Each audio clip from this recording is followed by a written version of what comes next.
A very good evening, everybody. So, we'll just wait for 2 minutes to let everybody join the class and then we will start the session. Okay.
Okay, now we'll start the class.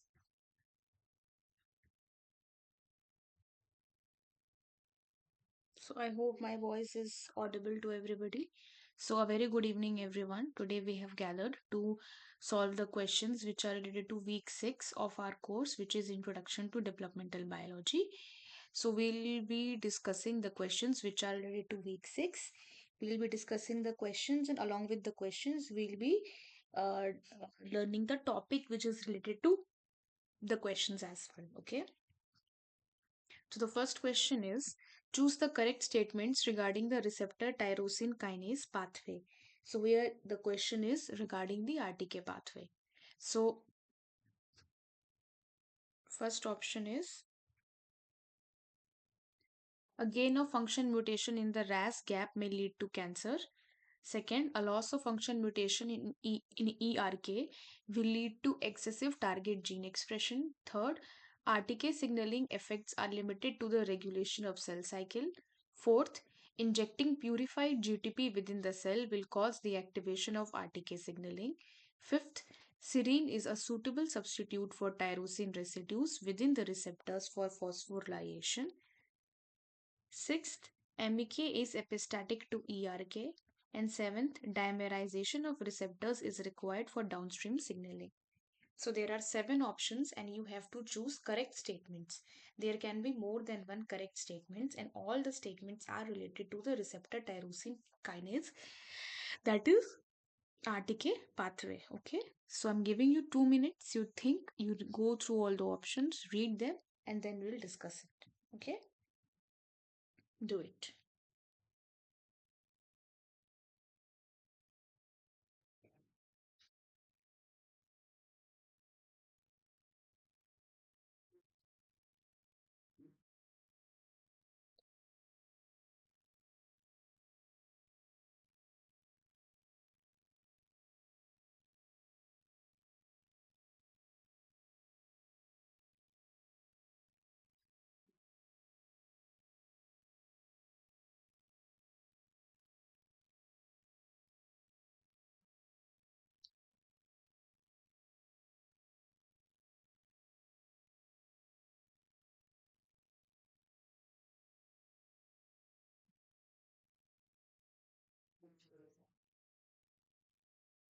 Think.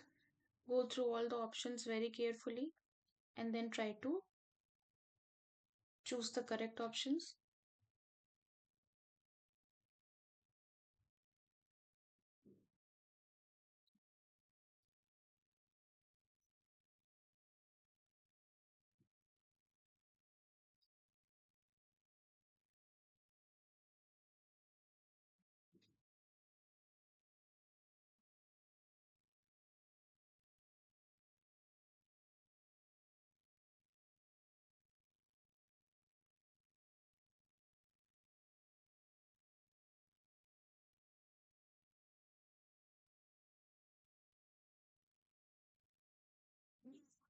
One more minute left and then I'll switch the screen.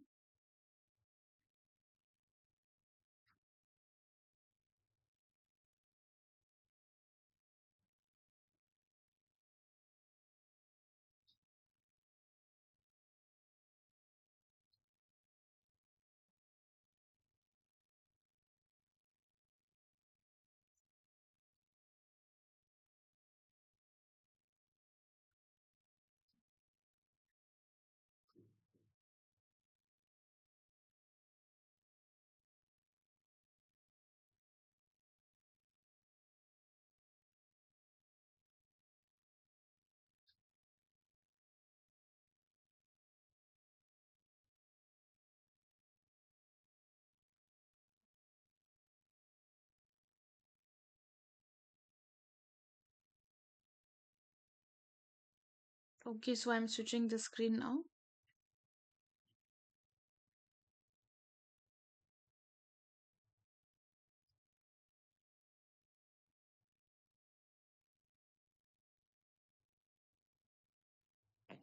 Hmm.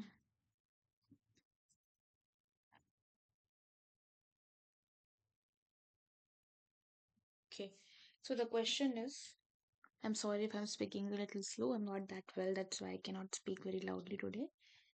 But, anyways, so the options are a gain of function mutation in RAS gap may lead to cancer. A loss of function mutation in the ERK will lead to excessive target gene expression. RTK signaling effects are limited to the regulation of cell cycle. Injecting purified GTP within the cell will cause the activation of RTK signaling. Serine is a suitable substitute for tyrosine residues within the receptors for phosphorylation. MEK is epistatic to ERK and dimerization of receptors is required for downstream signaling. So these are your options. Okay. Now see, first is a gain of function mutation in the RAS gap may lead to cancer. So is it true or false? So first, the correct options are this. Serine is a suitable substitute for tyrosine residues within the receptors for phosphorylation. MEK is epistatic to ERK and dimerization of receptors is required for downstream signaling. Okay, so the first one is a gain of function mutation in RAS gap may lead to cancer. It is false. Why? Because RAS gap turns RAS off by stimulating the GTP hypothesis. Okay, this RAS gap, this is not just RAS, this is RAS gap. What it does is that it turns the RAS off. It turns RAS off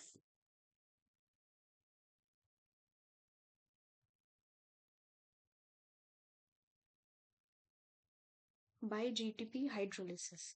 So when it is turning the RAS off by GTP hydrolysis, if there is a gain of function mutation in RAS gap, that means the GTP hydrolysis would be increased.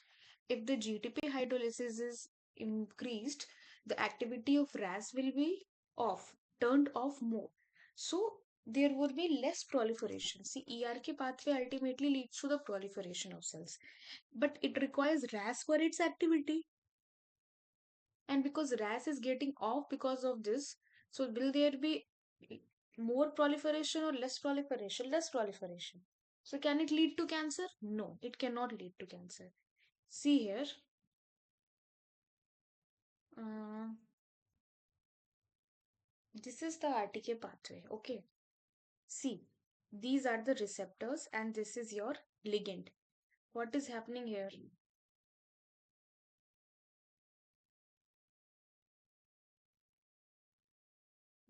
it's not working. Anyways, this is your ligand and this is your receptor. Ligand comes and it binds to the receptor. Okay. Then what happens? It receptor tyrosine kinase is activated. Then it activates the GNRP. Then GNRP it activates RAS. RAS it activates RAF. Then it activates MEK. Then it activates ERK. Then it causes the transcription factors to go inside, which ultimately leads to the transcription. You can see here, this is the whole pathway of uh, RTK signaling, and it ultimately leads to proliferation and differentiation. So this RAS has to be activated, but because of this particular gap, this RAS cannot be activated. So there cannot be any proliferation of cells, so it cannot lead to cancer. Second is a loss of function mutation in ERK will lead to excessive target gene expression. Loss of function mutation? No. In fact, gain of function mutation can lead to excessive target gene expression, but not loss of function mutation. Why? Because ERK, once activated, it phosphorylates the transcription factor, which drives the expression of transcription genes. So basically, ERK ultimately leads to target gene expression. So if there is a gain of function mutation in ERK, then there would be excessive target gene expression. But there is a loss of function mutation in ERK, then there will not be excessive target gene expression, rather than there will be less target gene expression, because ERK ultimately leads to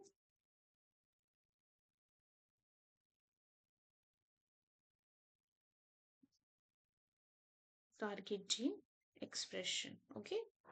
Then second is RTK signaling effects are limited to the regulation of the cell cycle. Okay, it is again wrong statement. Why?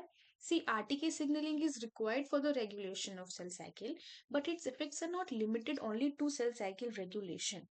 RTK signaling is also required for cell survival, for differentiation, metabolism, angiogenesis. So there are so many other phenomena or processes. Just a minute.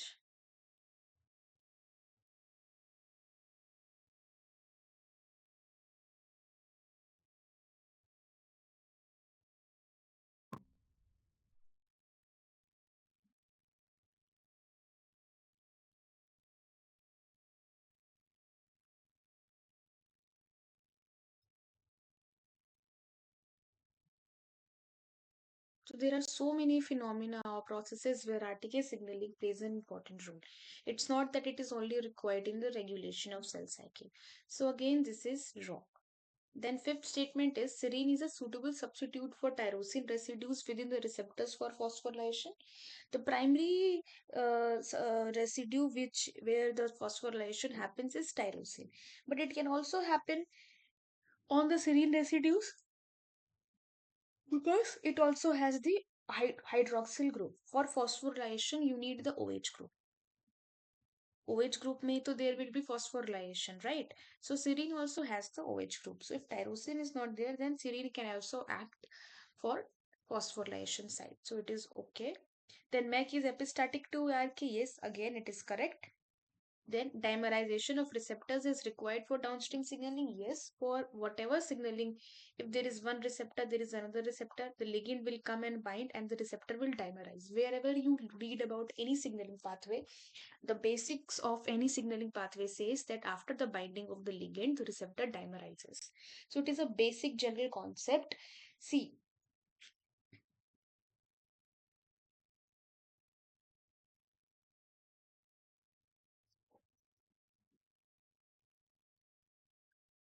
in any canonical mechanism of activation, this is required. Okay.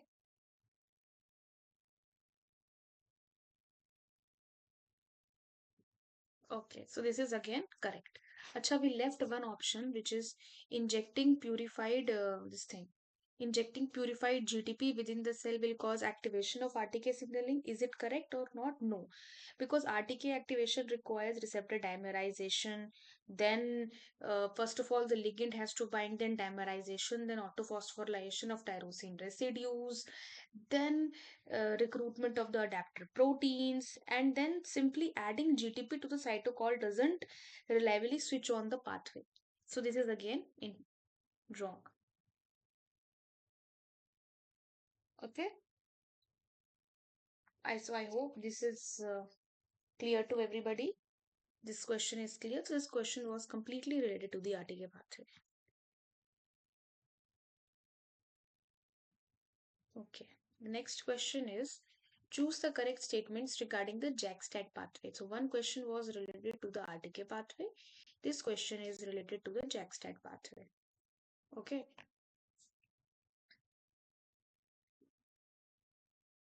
The question is, this is the question. Phosphorylated STAT binds and activates transcription factors responsible for gene expression. Second option, activated JAK receptors activate STAT by phosphorylating tyrosine residues. Third, dimerized STAT enters the nucleus and regulates gene expression. Fourth, loss of function mutation in FGFR3 results in failure to activate STAT1 signaling in thanatophoric dysplasia. Fifth, a gain of function mutation in the kinase domain of JAK receptors will have the same phenotype as loss of function mutation in the DNA binding domain of STAT. So these are the five options. This question is related to the JAK-STAT pathway. I'm giving you 2 minutes. Think about the question and then try to solve it. Okay.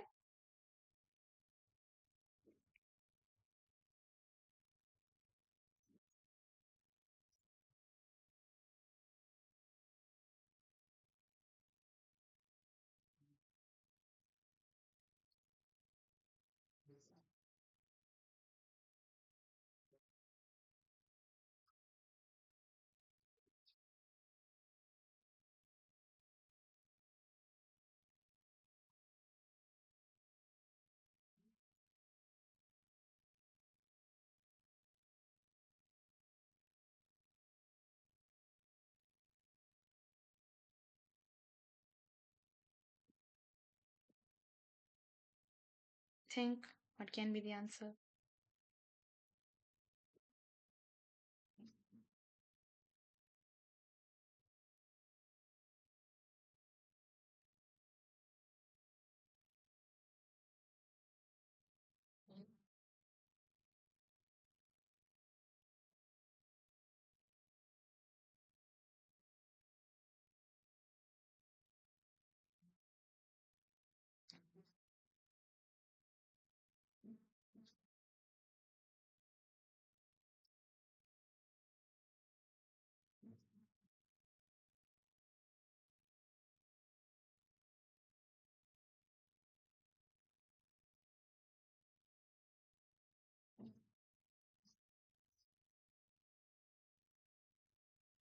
One more minute left.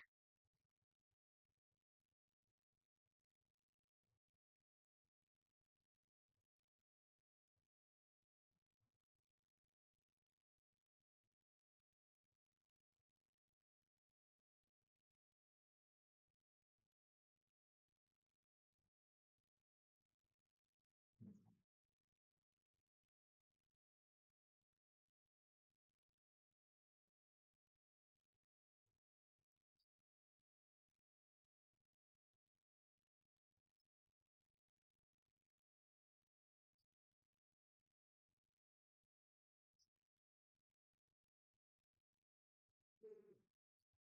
30 more seconds left.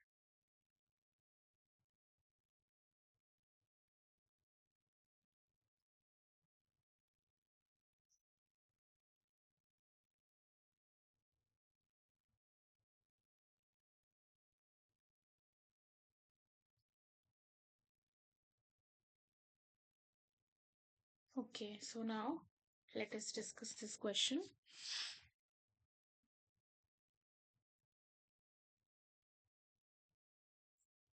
Hmm. The question is, first option is phosphorylated STAT binds and activates transcription factors. Okay, first of all, let us see the correct answers. The correct answers are activated JAK receptors activate STAT by phosphorylating tyrosine residues, and dimerized STAT enters the nucleus and regulates gene expression. Let us see this is how JAK STAT pathway works. You can see, just see, this is a ligand, this is a ligand. Ligand comes and it binds to the receptors. Okay, the receptor gets activated and it gets phosphorylized. Phosphorylated receptors is then activate JAK2. JAK2 gets phosphorylated and it activates STAT. STAT5 gets phosphorylated and it is get activated, and then it goes inside the nucleus and it causes the transcription initiation. This is how JAK STAT pathway works. So JAK activates STAT, STAT go inside the nucleus and it activates. Always remember JAK2 and STAT5. This is important. JAK2, STAT5. Okay.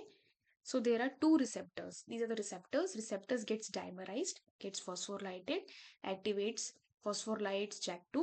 JAK2 gets phosphorylated, it phosphorylates STAT5. STAT5 gets phosphorylated and then it goes inside the nucleus. This is the JAK STAT pathway. Now let us come at the statements. First statement is phosphorylated STAT binds and activates the transcription factors which is required for gene expression. Is it what is happening here? See, STAT is getting phosphorylated, and after phosphorylation of STAT, is it going and it is binding to other transcription factor? It is activating some transcription factors, and those transcription factors are going inside the nucleus? No, because STAT5 itself is the transcription factor and it is itself going inside the nucleus. You can see after the activation of STAT5, STAT5 itself gets phosphorylated, activated, and then it goes inside the nucleus. So STAT5 itself is the transcription factor. Once phosphorylated and dimerized, you can see dimerized, it directly binds DNA to regulate the gene expression. It doesn't activate other transcription factors. STAT5 is not activating some other transcription factor. STAT5 is the ultimate transcription factor which is getting activated. So this option is incorrect. Activated JAK receptors activate STAT by phosphorylating tyrosine residues. Yes, it is a correct statement. Just now we saw, see here, this is JAK. Y means tyrosine. So this activated JAK, once JAK gets activated by phosphorylation, it is activating STAT at the tyrosine residue. This is the tyrosine residue which is getting phosphorylated. Phosphorylation means activation. So this is correct statement. Dimerized STAT enters the nucleus and regulates gene expression. Yes, it is correct. You can see here, this is STAT. It gets dimerized, and after dimerization only these two STATs have entered the nucleus. So this is the correct statement. Dimerized STAT, it enters the nucleus and regulates the gene expression. Then loss of function mutation in FGFR3 results in failure to activate STAT1 signaling in thanatophoric dysplasia. Is it correct or not? No. Why? Because thanatophoric dysplasia is caused by gain of function mutation in FGFR3, not loss of function mutation, which leads to overactivation of STAT, not loss. So there is gain of function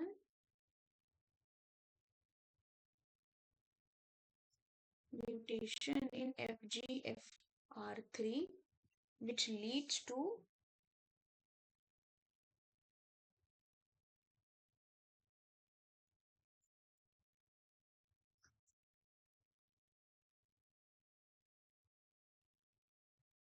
overactivation of STAT1. So this is a wrong statement. Last statement है, a gain of function mutation in the kinase domain of JAK receptors will have the same phenotype as loss of function mutation in the DNA binding domain of STAT. Gain of function mutation in the kinase domain of JAK receptors. So if there is a gain of function mutation in the kinase domain of JAK receptors, that means JAK is getting more and more phosphorylated. If JAK is getting more and more phosphorylated, it will activate more STAT and there will be increase in gene expression. So this will lead to increase in gene expression. Loss of function mutation in the increase in gene expression ultimately will lead to increased transcription. Okay. Because ultimate goal is to do the transcription, right? So when there is increase in gene expression, that means there is increase in transcription. Okay. Will have the same effect as loss of function mutation in the DNA binding domain of STAT. That means there is a loss of function mutation in the DNA binding domain of STAT. Now, this STAT is unable to bind to the domain. And when this STAT is unable to bind the domain, it cannot undergo the transcription initiation as it earlier used to do. So now it will lead to decrease in transcription. So here, gain of function mutation is actually leading to increase in transcription, but this is leading to decrease in transcription. So are these two same? No, they are different. So again, this is incorrect statement. This is wrong, because one is leading to increase in transcription, other leads to decrease in transcription. So fifth statement is again a wrong statement. I don't know why it's not working. Huh. It's a wrong statement. This leads to increase in transcription. This leads to decrease of transcription. Okay, fine. Now, next question is which of the following?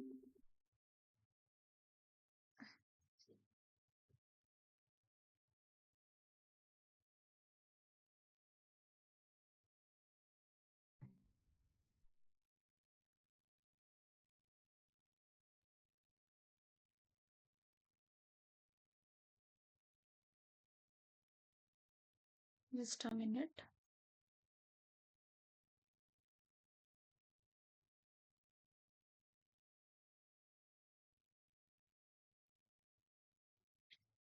Just a minute.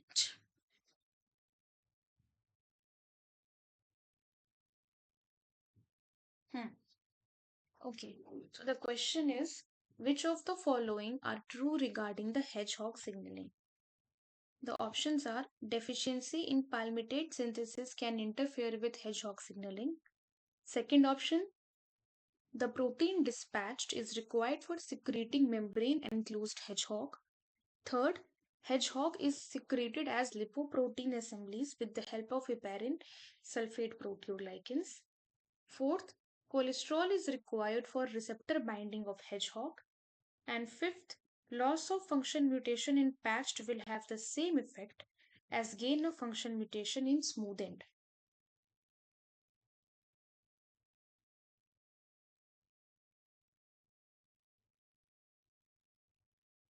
Think. You have 2 minutes to answer this question and then I will switch the screen. Okay? Think of the option. This question is related to hedgehog signaling.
Think what can be the possible answer.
think what can be the answer. Then I'll switch the screen.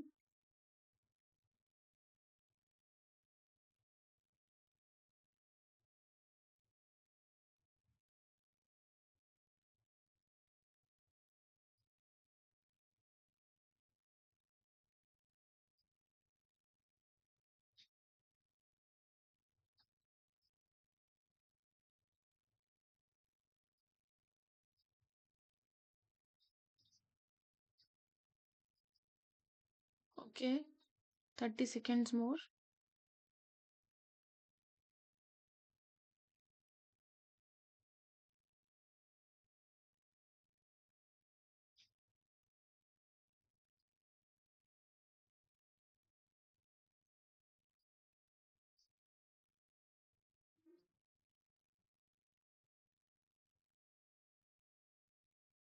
Okay, so I'm switching the screen now. Let us try to understand this question. Which of the following are true regarding the hedgehog signal? Okay, so okay.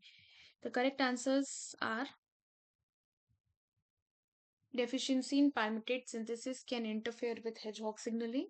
Hedgehog is secreted as lipoprotein assemblies with the help of heparin sulfate proteoglycans. Cholesterol is required for receptor binding of hedgehog, and loss of function mutation in patched will have the same effect as gain of function mutation in smoothened. Okay. Now, first is deficiency in palmitate synthesis can interfere with hedgehog signaling. Is it correct? Yes, it is a true statement. Why?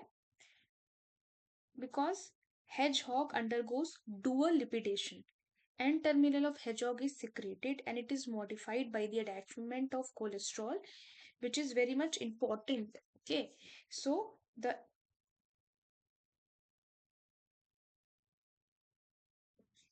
cholesterol and palmitate is added at the N terminus. Palmitoylation is essential for hedgehog activity and proper signaling, so this is correct.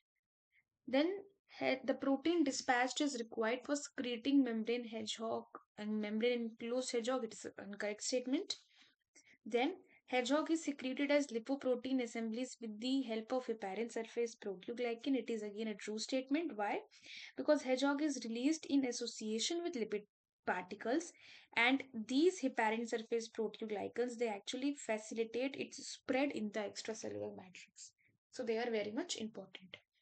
Cholesterol is required for receptor binding. Yes, we have already discussed that cholesterol is important for diffusion of hedgehog. So it is very much important. Then loss of function mutation in patch will have the same effect as gain of function mutation. Again, it is correct. Why it is a correct statement? Because patch normally inhibits the smooth end. Okay, so removing patch or constitutively activating smooth end, they both will result in continuous hedgehog signaling. Okay, let us try to understand with this.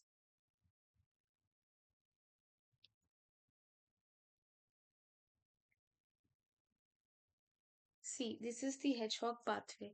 This is the patch protein, this is the smoothen protein, and this is the hedgehog. So, patch actually inhibits smoothen, and hedgehog inhibits patch.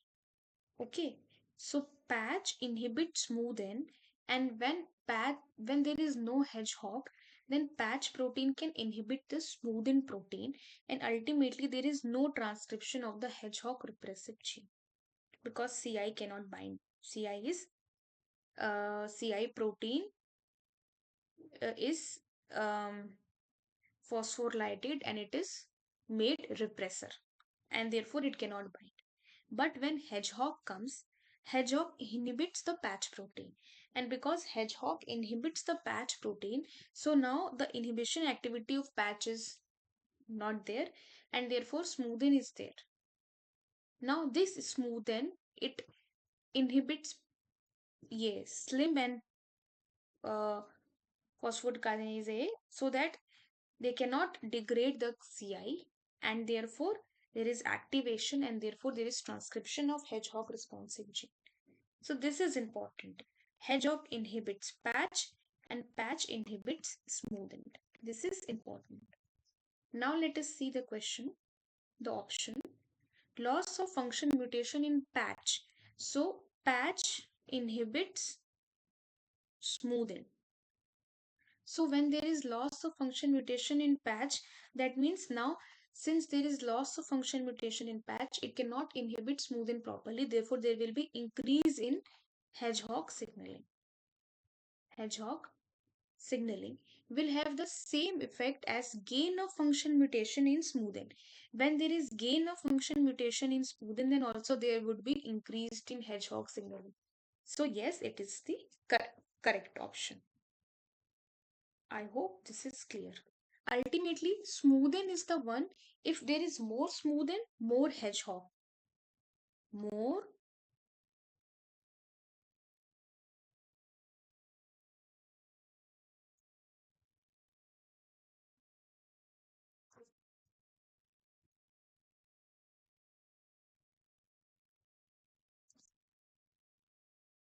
Okay. This should be clear to you. Fine. Next question is,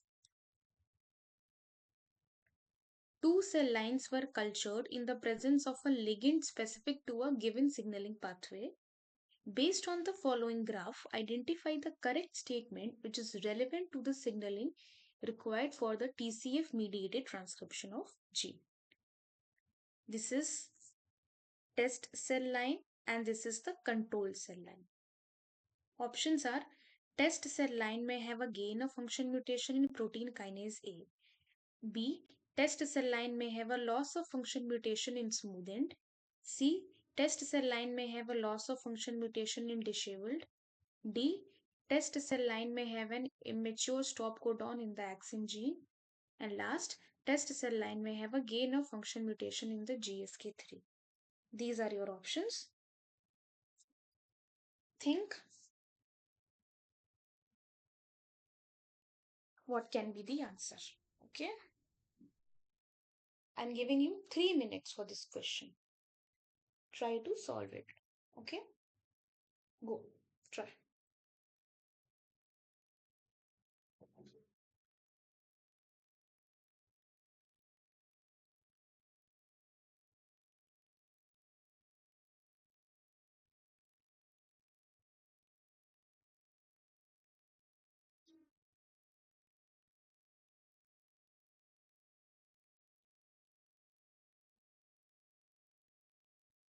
Go through the options and the graph. And this TCF mediated transcription of gene, what does it mean? That also you have to see.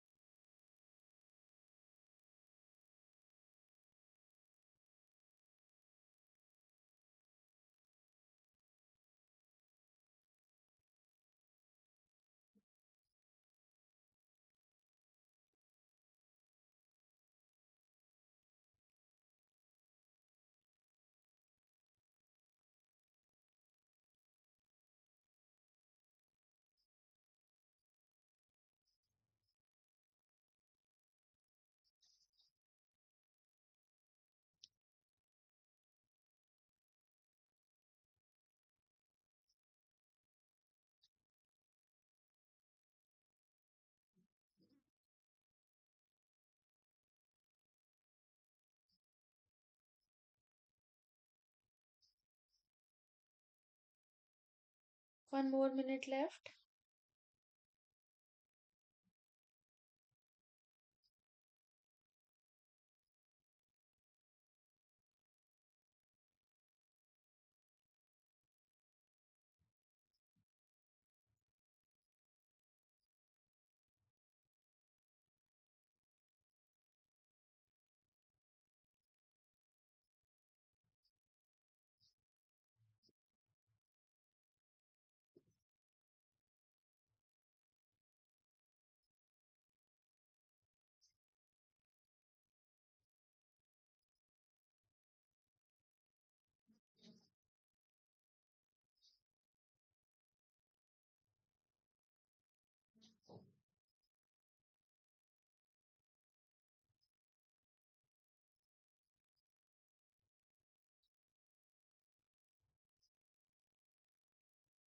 Okay, so I'm switching the screen now.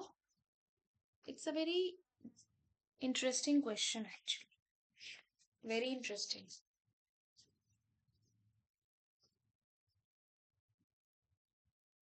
First of all,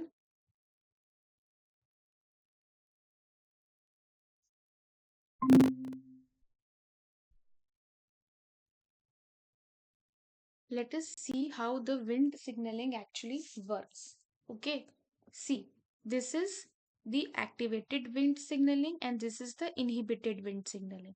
When wind signaling is activated, what happens is that wind ligand it binds to its receptor frizzled and LRP5 oblique 6. Now, when wind binds to its receptor, then beta catenin is not destructed, and this beta catenin goes inside the nucleus and causes the transcription of TCF LEF genes, associated mediated transcription. Okay, but when wind is not there, then what happens? There is a whole beta catenin destruction complex.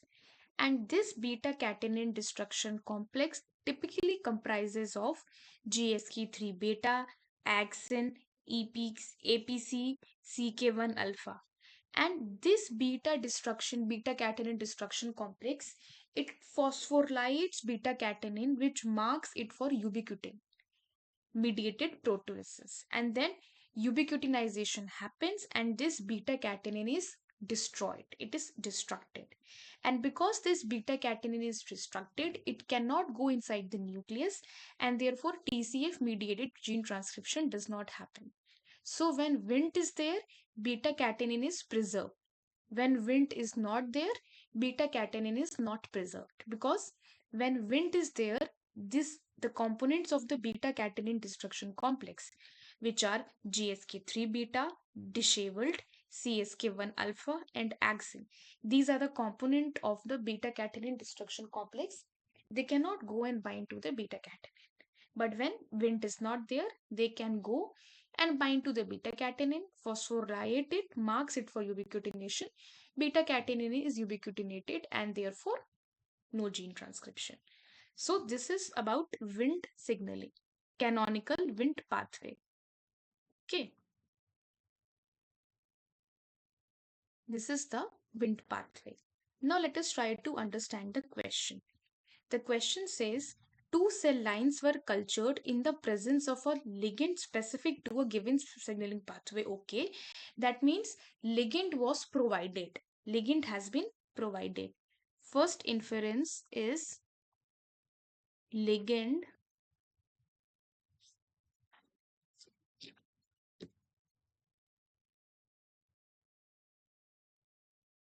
has been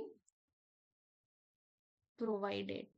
Second inference is based on the following graph, identify the correct statement relevant to the signaling required for TCF mediated transcription of gene X. Here it is written TCF mediated transcription. So, which signaling are they talking about? If they are talking about TCF mediated transcription, that means they are talking about Wnt signaling. Okay, this should be clear. Since they are talking about TCF mediated transcription, they are talking about the Wnt signaling. Now, as they are talking about the Wnt signaling, now let us try to see the options. First option says, okay, let me mark them as.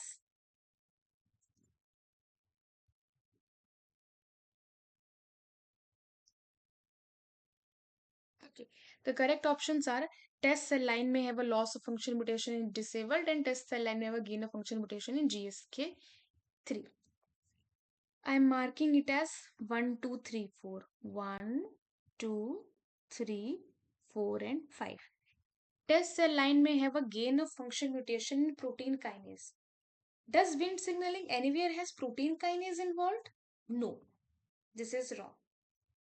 Test signaling may have a loss of function mutation in smooth end. Smooth end, Smoothen is a component of Hedgehog pathway. Likewise, protein kinase is also a component of Hedgehog pathway. So no, this is again wrong. Now let us see. So these two options are anyways not there. Even without seeing the graph, we can say that these two options are not relevant because they're not related to the Wnt pathway at all.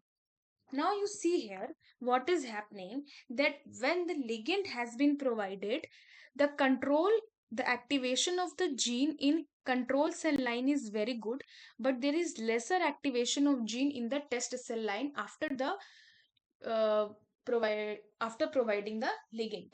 So ligand is somehow inhibiting the activation of gene X in test control, in test cell line. This is the inference that we can make. Test cell line may have a loss of function mutation in disabled. So what is the function of disabled? Disabled means, disheveled, basically what it does is that it goes and it binds to the beta catenin and it causes the destruction. So you can see that there can be a loss of function mutation in disabled in the case of test, because the activation is also less. Is it a correct statement? So now you see, TCF mediated transcription is driven by Wnt beta catenin signaling. Okay, the test cell shows little activation despite the ligand is there, which means that the signaling is impaired. This would happen if a positive component like disheveled is lost or a negative component like GSK is hyperactive. Disabled is a positive component. See, disabled is not a, see, here it is disabled. No, see, here disabled is not a component of beta catenin destruction complex. Beta catenin destruction complex ka components are GSK3 beta, axin, and APC. Disabled is different.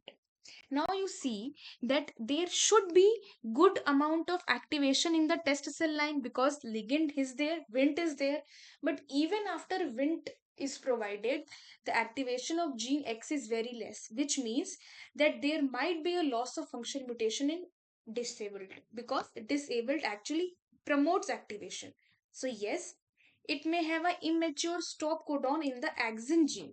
See, if there has been an immature stop codon in the axin gene,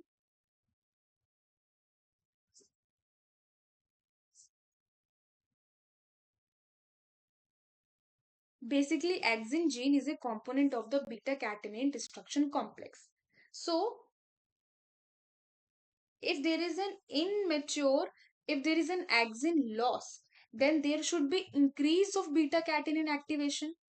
That means there should be more activation of gene, but we cannot see this. So this is wrong.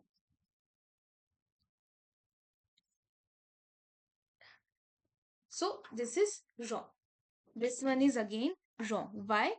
See, test cell line may have an immature stop codon in the axin gene. If there is an immature stop codon in the axin gene, that means axin gene will not function properly. So if the axin gene is not functioning properly, beta catenin would be more. But you can see that there is less activation of gene. It means transcription is less, which means beta catenin is less, which means axin is functioning properly. So this cannot be the answer. Test cell line may have a gain of function mutation in GSK3 beta. This can be true because GSK3 beta is a component of beta catenin destruction complex. So there might be a gain of function mutation in GSK3 beta. Therefore, it is what is happening, that beta catenin is getting destructed. Little bit there is destruction of beta catenin also, and therefore the activation is less. So this is correct answer. So everything depends upon the pathway. Just remember, it's okay. Disabled is not a component of the beta catenin destruction complex. Beta catenin destruction complex comprises of GSK3 beta, CSK, CK1 alpha, and axin. Okay, fine. Next question is, which of the following statements regarding the TGF beta signaling, which of the following statements regarding the TGF beta signaling pathway are correct? Ligand binds to the receptor dimer to activate downstream signaling. Second, type 1 receptor phosphorylation occurs on serine or threonine residues. Third, SMAD4 acts as a co-SMAD that binds to all receptor activated SMADs. Fourth, SMAD1 and 5 are phosphorylated by type 1 TGF beta receptor. And fifth, SMAD2 and 3 are phosphorylated by type 1 TGF beta receptor. This is the question. Think. I'll give you 2 minutes and then I'll switch the screen.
Think what can be the answer?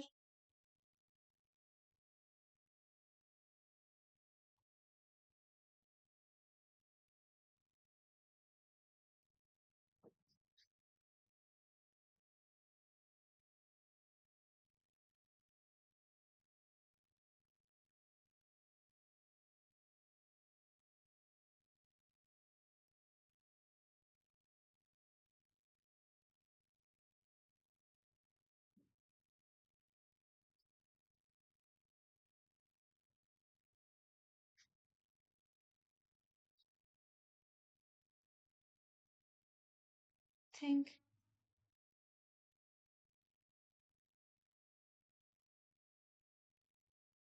what can be the answer?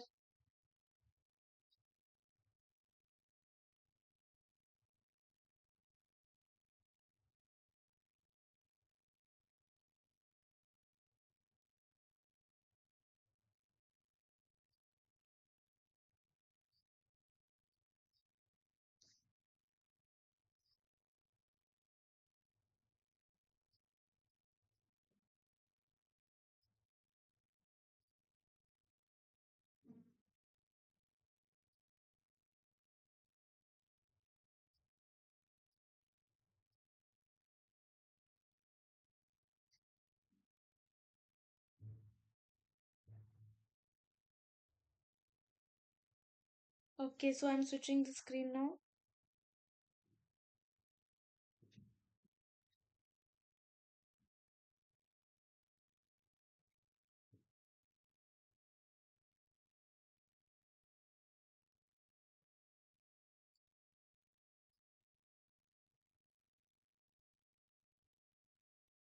Okay.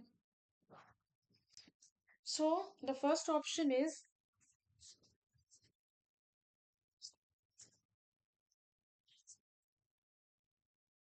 this question is related to the TGF beta signaling pathway. Okay.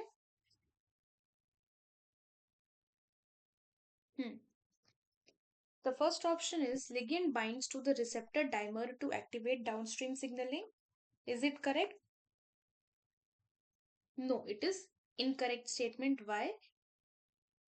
Because TGF beta ligand bind as dimers to a complex of type 1 type 2 receptor, not as like it's a basically a heterodimer, not a simple dimer. So it is a wrong statement. Second, type 1 receptor phosphorylation occurs on serine and threonine residues. Yes, it is a correct statement. TGF beta receptor are serine and threonine kinases. So this is a correct statement. Then SMAD4 act as a co-SMAD that bind to all the receptor activated SMAD. Yes, again it is a correct statement. SMAD4 is ultimately like a common SMAD. It's a common co-SMAD that complexes with phosphorylated SMAD before entering the nucleus. So whether you are whatever SMAD is getting activated, whether it is SMAD 1, 2, or whether it is SMAD 1 or 5 or 2 or 3, ultimately it all comes and come to the SMAD 4, which is a common co-SMAD. Then SMAD 1 and 5 are phosphorylated by TGF beta 1 receptor. Again, it is a correct statement. C. Type 1 TGF beta receptor is sometimes used broadly in exams to mean any type 1 receptor superfamily, which includes TGF beta active, northern, and BMP. Therefore, yes. And SMAD 2 and 3 are phosphorylated by type 1. Yes, it is correct. SMAD 2 and 3 are canonical receptor for the TGF beta pathway. So this is also correct. Okay. Next question is, this question is regarding the apoptosis. Choose the correct statements regarding the apoptosis. First is overexpression of BAX may prevent cell death. If APAF1 has a nonsense mutation in one allele, while the other allele is wild type, it will function normally. Third, a gain of function mutation in BCL2 may prevent cell death. Fourth, functional caspases are developmentally more important in mammals compared to the C. elegans. And fifth, in C. elegans, EGL1 overexpression may promote apoptosis. These are your 5 options. Try to answer it. You have 2 minutes of time. So you can see that all the questions are related to one pathway. So this way, when you are dealing with the questions, you are revising the whole content of the week also in a way, because you are revising all the pathways. So the question has been up till now for hedgehog pathway, wind pathway, TGF beta pathway, TK pathway, ERK pathway, apoptosis. So all the concepts have been covered just by dealing the questions, isn't it? Anyways, now uh, just a minute. What happened? Let me see.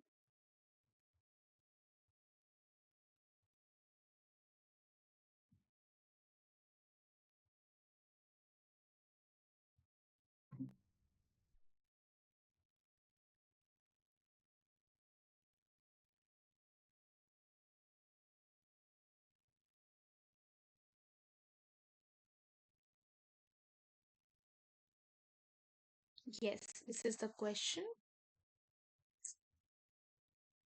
Hmm. Okay. 2 minutes to solve this question.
One more minute left.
30 more seconds.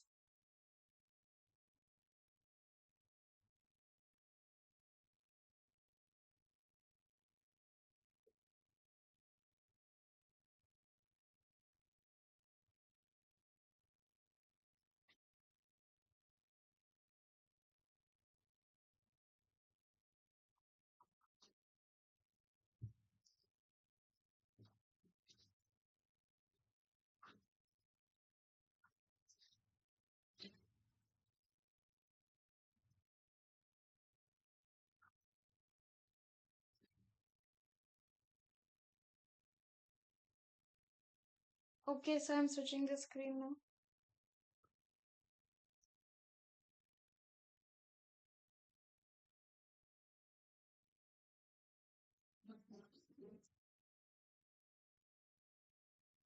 Okay, so the correct answer is again a function mutation in BCL2 may prevent cell death. Functional caspases are developmentally more important in mammals compared to C. elegans.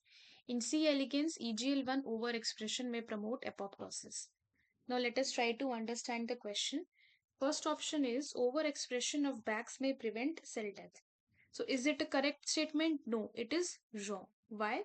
Because BAX, here it is saying that overexpression of BAX may prevent cell death, but BAX is a pro-apoptotic gene. So overexpression of BAX promotes apoptosis and not prevents apoptosis. So this is a completely opposite statement. So this is wrong. Second is if APAF1 has a nonsense mutation in one allele while the other allele is wild type, it will function normally. Is it true? No. It is again an incorrect statement. Why? Because it will not function normally because a heterozygous nonsense mutation does not guarantee a normal function. Here the mutation is heterozygous nonsense mutation. Okay. Third is a gain of function mutation in BCL2 may prevent cell death. Is it correct? Yes, it is a correct statement. Why? Because BCL2 is an anti-apoptotic gene. So a gain of function means there will be overactivation of BCL2. That means because it is an anti-apoptotic, and when there is more BCL2, that means there is more suppression of apoptosis, and which is often linked to cancer and all. So you can say that yes, a gain of function mutation, it can prevent cell death. Then functional caspases are developmentally more important in mammals in compared to C. elegans. Yes, again it is a correct statement. Why? Because the core apoptotic program is simpler with redundancy being minimal. Okay. But in mammals, what happens? Multiple caspases play diverse and essential roles. For example, these caspases play roles in initiators, these caspases play role in as effectors also. So therefore, these caspases are more important in mammals, whereas in C. elegans, the core apoptotic program is much more simpler as compared to the mammals. So this is correct. Then in C. elegans, EGL1 overexpression may promote apoptosis. Again, it is a correct statement. Why? Because EGL1 again is pro-apoptotic. So if it is overexpressed, that means there would be excessive apoptosis. So again, it is a correct statement. Fine. Now let us come to the next question.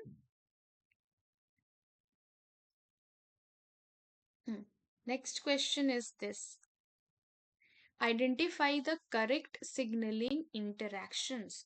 See, there are four options there. There are four categories A, B, and C, D. In A, you can see this is the anchor cell, and then this, the width of the arrow, it actually describes the amount of signaling which is getting received by the cell. So you can see that this is the center cell, which is P6. Okay, I'm just writing it over here so that there's no confusion. This is P6, this is P5, and this is P7. Again, here also, this is P6, P5, P7. Fine. So you can see maximum signaling is taken by P6. Here also P6 gets the maximum amount of signaling. Comparatively lesser signaling amount of signaling goes to P5 and P7, and even lesser to the other cells. Here the other cells are not receiving any signaling. So out of these two, which one is correct, you have to tell.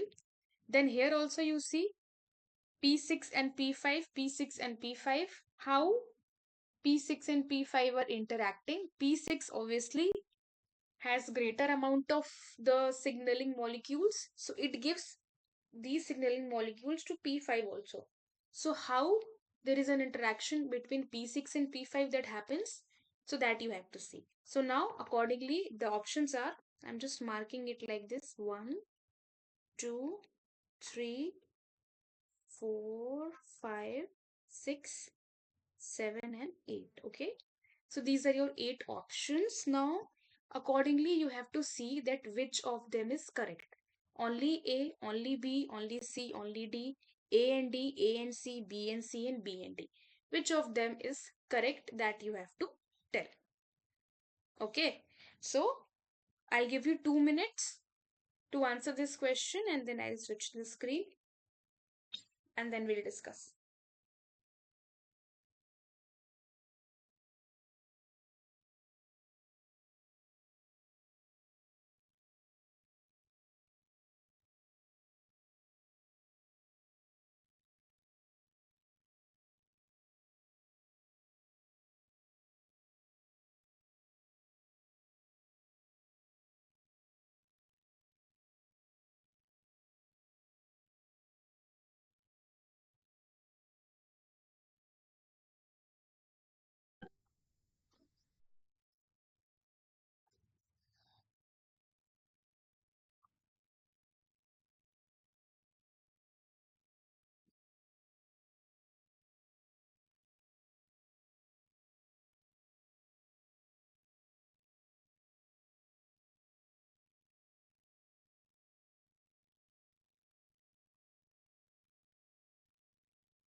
One more minute left.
Okay, I'm switching the screen.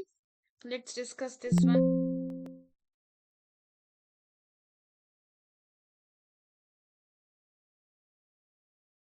Hmm.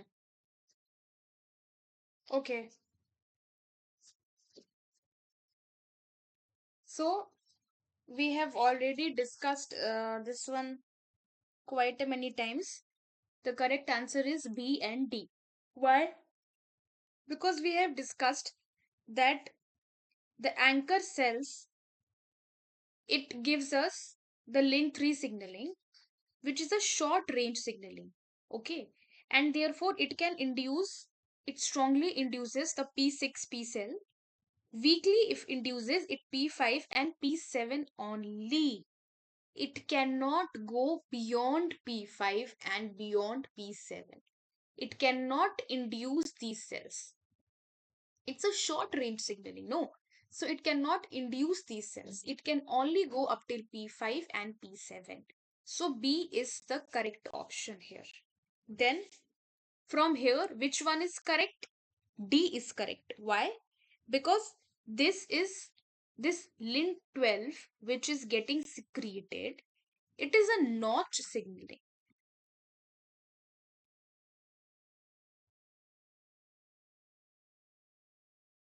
which means it is which is a notch signaling, and it is a juxtacrine signaling. Juxtacrine signaling, which means it is a contact dependent signaling. Contact dependent signaling. It needs contact. So there has to be membrane to membrane interaction. There has to be membrane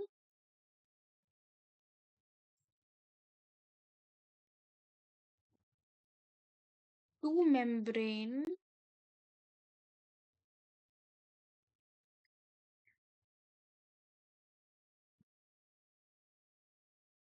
interaction. Which is, can you see here any membrane to membrane interaction? No. But here, yes.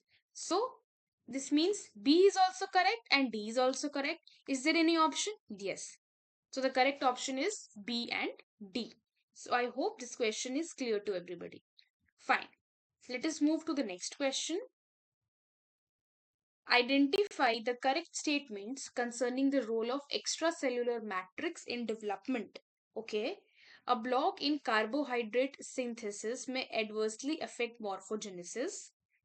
A defect in fibronectin synthesis may adversely affect gametogenesis.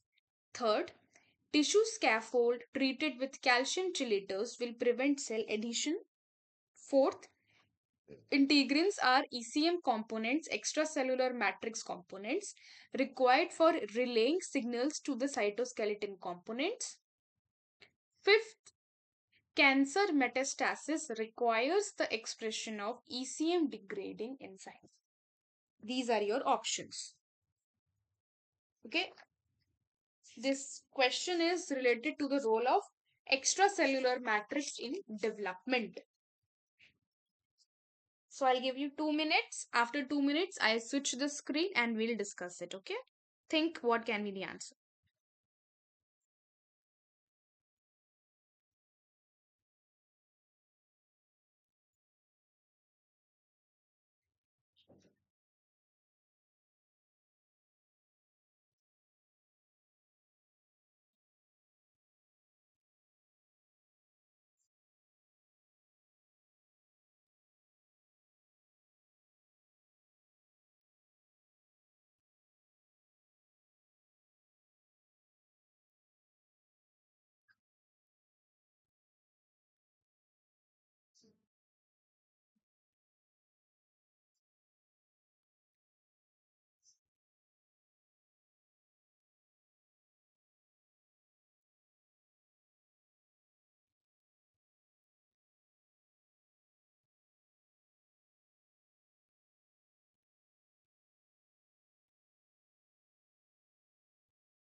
One more minute left.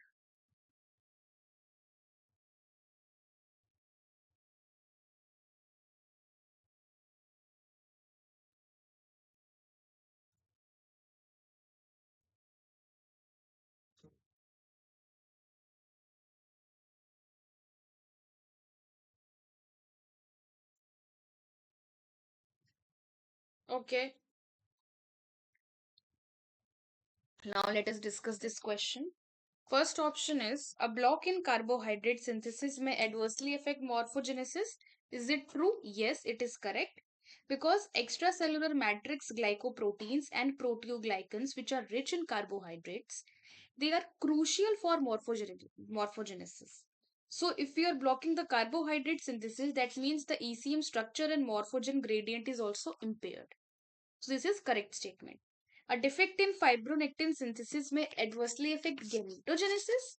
No, it is incorrect statement because fibronectin is critical for cell migration, for adhesion, for embryogenesis like gastrulation and neural crust migration, but it is not directly related for gametogenesis. So this is wrong. Then tissue scaffold treated with calcium chelators will prevent cell adhesion. Yes. So extracellular matrix adhesion often requires calcium. So if the calcium is only chelated, then what happens? The adhesion is disrupted. So what is chelation? Chelation is the binding of metal ions by molecules with two or more coordination sites, which ultimately forms a stable ring-like structure. That is what chelation means. And if calcium is chelated, that means the calcium mediated disruption is inhibited. So this is true. Then integrins are ECM components required for relaying signals to the cytoskeleton. Components? No. This is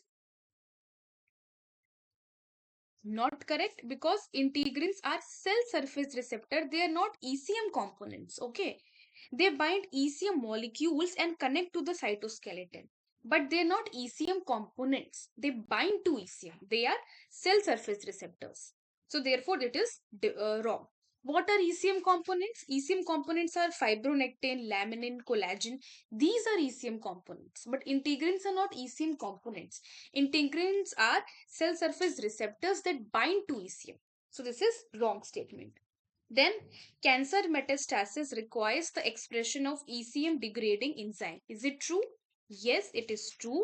Matrix metalloproteinases, which we call as MMPs, and other proteases, they degrade the ECM, enabling the tumor invasion and metastasis. So when cancer has to metastasize, then the ECM degrading enzymes are actually expressed like MMPs.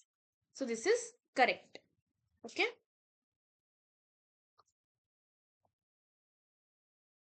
Okay. Next question is interesting question.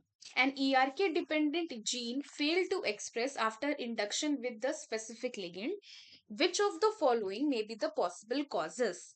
First, overexpression of GAP.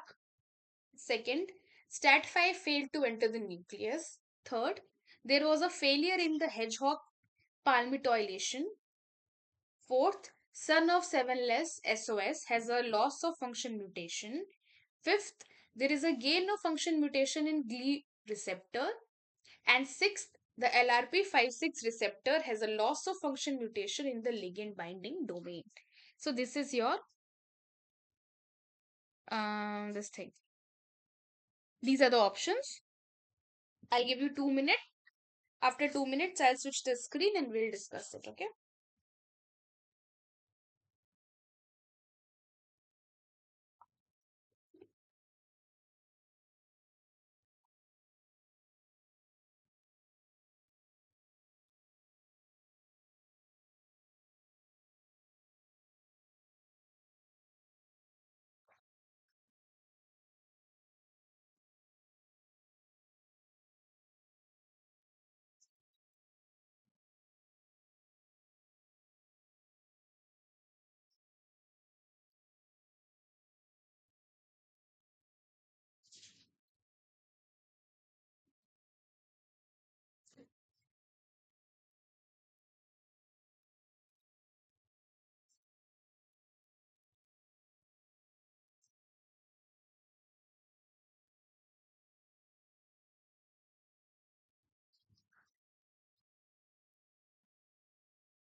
Think what can be the answer of this question?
1 more minute left.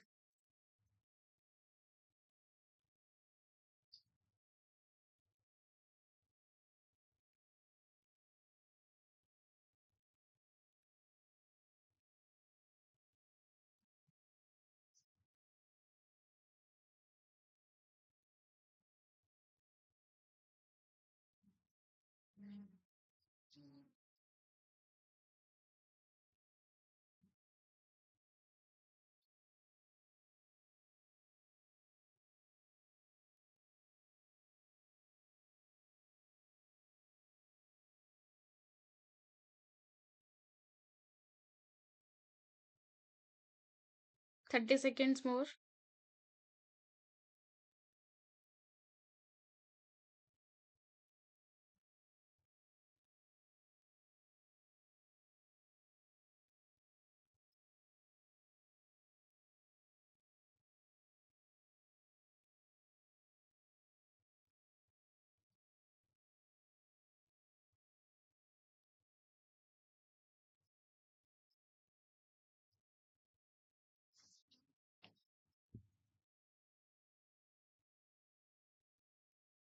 Okay. So, first option is overexpression of gap. Is it correct? Yes, because RAS gap increases the GDP hydrolysis on RAS. Therefore, it shuts the RAS activity, which prevents the MAPK cascade from turning on. So, this is the correct statement. Then, STAT5 failed to enter the nucleus.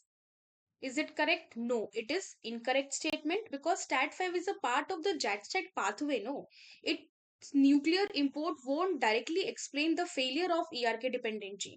So therefore, this is incorrect. There was a failure in hedgehog palmatization. No, because this is related to hedgehog signaling, not the RAS ERK pathway. Then SOS has a loss of function mutation. Yes, this can be the correct statement because SOS is that guanine nucleotide exchange factor that activates RAS downstream of the GRB2. Therefore, a loss of function in SOS, it can block RAS activation and thus ERK activation also. So this can be the correct statement. There is a gain of function mutation in GLI1 receptor. No, this is again incorrect statement. Why? Because GLI proteins are hedgehog transcriptional effectors. A GLI receptor would affect hedgehog targets but not ERK specific targets. So this is incorrect. Then the LRP56 receptor has a loss of function mutation in the ligand binding domain. Again, incorrect because this LRP receptor is a part of Wnt beta catenin pathway, not the ERK pathway. So this is again incorrect statement. Okay, next and the last question for the week is select all the options that contain correctly matched pairs. Fibroblast growth factors, receptor tyrosine kinase signaling, JAK-STAT pathway, hedgehog, Wnt, thanatophoric dysplasia, feather formation, limb development, porcupine, monomeric G protein dependent, anterior posterior polarity, and cell cycle regulation. So, what is the correct pairing that we have to tell? So, there are two correct pairings. Okay, I'm just telling the answer. First is this one A1, B5, and D2. This is also a correct Pairing, somehow this is also a correct pairing, A1, A3, C1 and E6. So let us see. A1 means fibroblast growth factors and thanatophoric dysplasia. Why? Because activating mutation if the FGR can cause thanatophoric dysplasia. Therefore, obviously, this is connected to this. Then, RTK signaling is connected to monomeric G protein dependent. How? Because RTK activates RAS, which is a monomeric G protein. So, therefore, this is also connected. And JAK stack pathway is related to the feather formation because hedgehog signaling, where the pattern skin appendages is important for feather or follicle development. Another pairing that can happen is that FGF, which is fibroblast growth factor, it can also be important for limb development. Okay, so these factors are crucial for limb development. Then this receptor tyrosine kinase signaling, which is actually sorry, yes, this one. Uh,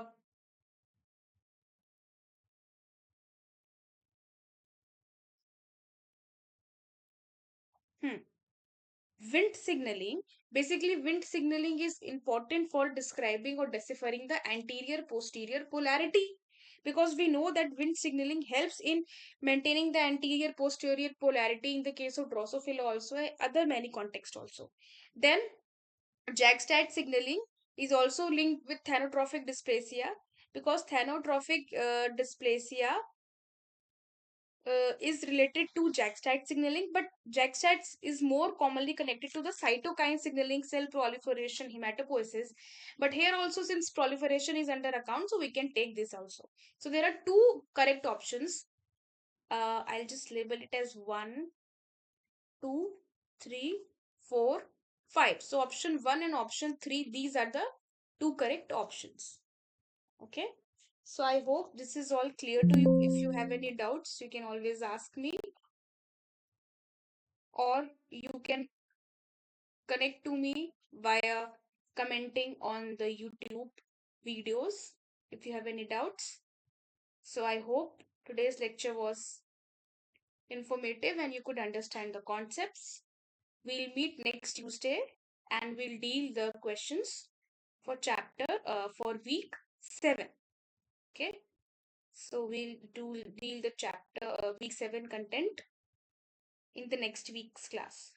So bye everybody.